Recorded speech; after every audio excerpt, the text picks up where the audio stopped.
요즘 마트에 장을 보러 가면 가장 눈에 띄는 과일 중에 하나가 딸기입니다. 그 색깔부터 해서 눈에 확 띄게 되죠. 딸기는 그 맛도 좋지만 사과산이나 구연산과 같은 유기산도 풍부하고 비타민C도 풍부하게 함유하고 있어서 우리 피로 회복에도 좋고요. 전반적으로 좀 열을 식혀주고 내려주는 작용들이 있어서 스트레스로 인해서 피곤한 현대인들의 건강에 매우 유용하고 맛있는 과일 중에 하나입니다. 그런데 이 딸기를 우리가 그냥 씻어서 먹는 방법도 있고 주스를 만들어서 먹기도 하지만요, 좀 더 색다르게 만들어서 맛을 즐길 수 있는 방법이 있는데요, 그게 바로 딸기국수입니다. 우리가 국수를 삶듯이 소면을 삶아 가지고 딸기와 오미자청, 레몬즙, 그리고 한식 간장으로 만든 소스에 버무려서 먹고, 그 위에다 지금 계절에 구할 수 있는 나물들을 가볍게 들기름 간장으로 양념해서 위에 얹어서 먹으면 아주 색다르고 맛있는 그런 딸기 국수를 즐기실 수가 있습니다. 이것은 음식부감을 함께 쓰신 고은전 선생님의 오리지널 레시피인데요, 계절에 딸기가 한참 나는 이 시기에 한 번쯤 이 맛과 향을 경험해 보시면 아주 좋을 것 같습니다.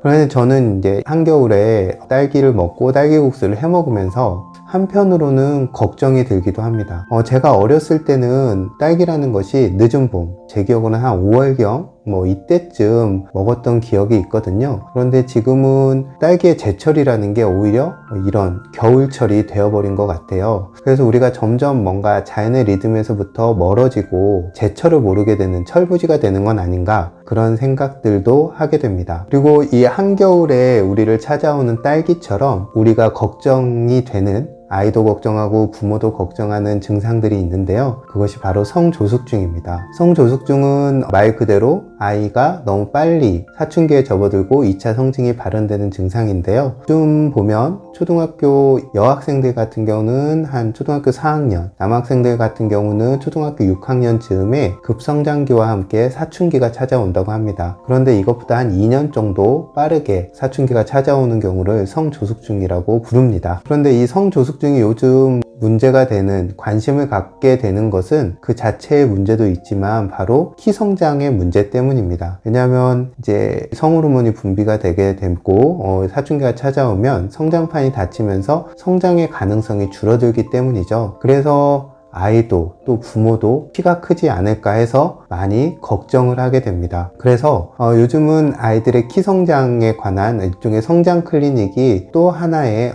어떤 의료 산업이라고 해야 될까요? 트렌드가 된 것 같습니다. 근데 저는 이런 것들을 조금 보면서 약간 걱정이 되기도 합니다. 아이들이 키가 크는 건 중요하죠. 그리고 치료가 필요한 성조숙증도 있어요. 그런데 너무 큰 키에 대한 스트레스를 아이들에게 주는 것은 아닌지, 그런 부분에 대한 걱정이 들곤 합니다.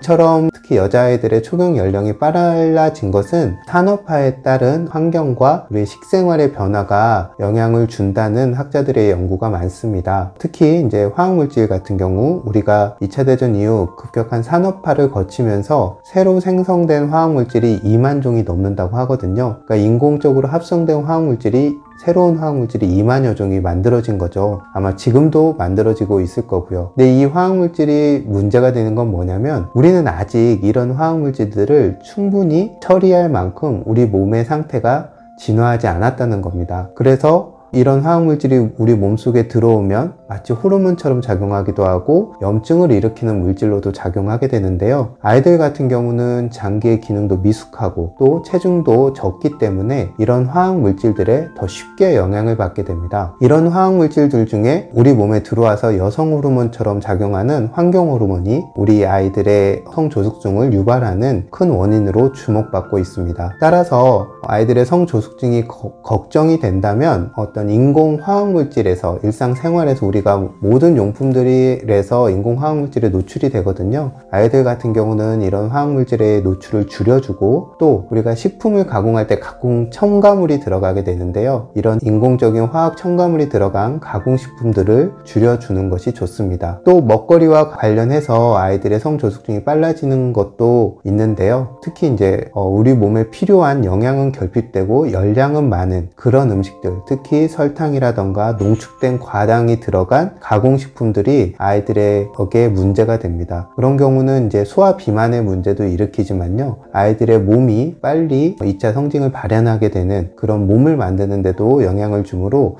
이런 아이들의 음식 관리도 필요합니다.